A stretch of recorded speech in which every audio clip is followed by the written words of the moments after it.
President of the General Assembly, His Excellency Mr. Abdullah Shahid, Your Majesties, Excellencies, Heads of State and Government, Your Excellency Mr. Antonio Guterres, Secretary General of the United Nations, ladies and gentlemen. Mr. President, I applaud the convening of this second SDGs moment at a time when the COVID-19 pandemic continues to grossly impede the achievement of the Sustainable Development Goals. In the case of Zimbabwe, successive droughts, natural calamities, and over 2 decades of illegal economic sanctions imposed on our country by some Western powers have further hampered our progress. However, my country continues to chart policies, institutional reforms, and national priorities required for accelerated sustainable socio-economic development and growth. The pursuit to end poverty, create decent jobs, reduce inequalities, and to promote access to quality social services for all Zimbabweans remains on course. The advent of the COVID-19 pandemic saw my country introduce multi-pronged strategies to adapt to the new normal. These included an economic stimulus package that supported business and cushioned industry, especially women and youth-owned small and medium enterprises.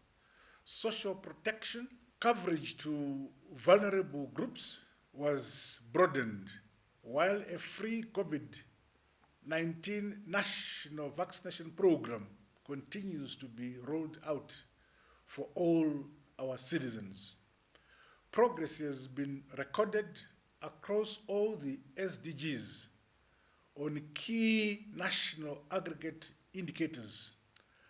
Agricultural production and productivity is being encouraged, supported by improved land and water utilization. The adoption of climate-smart agricultural innovations and capacitation of smallholder farmers, input support schemes, among other interventionist policies, has seen an unprecedented jump in our total cereal production.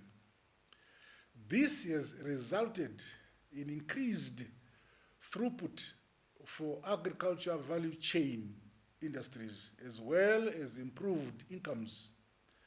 The participation of women and youth in the economy has subsequently widened, thereby addressing SDGs 1, 2, 5, and 8.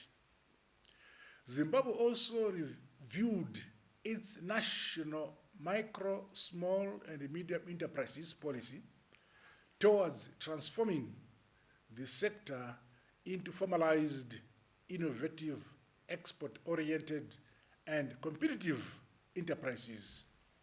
With regards to SDG 3, Zimbabwe rolled out an innovative health financing policy and strategy and increased investments in public health infrastructure as well as skills development for our health service personnel.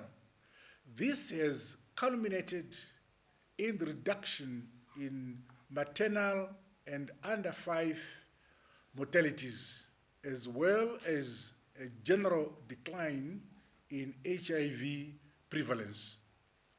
Strides are being made in the education sector, with focus now on innovation and competence-based education towards building a knowledge economy.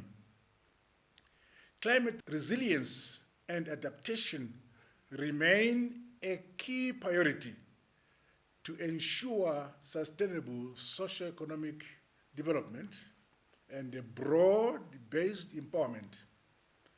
My country is strengthening domestic resource mobilization as well as renewable energy initiatives. The capacitation of institutions that support democracy, good governance, and the rule of law is ongoing. Plugging illicit financial flows and ending corruption are also receiving due attention.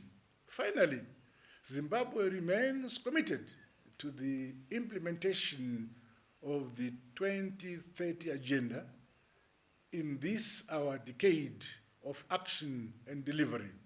I thank you.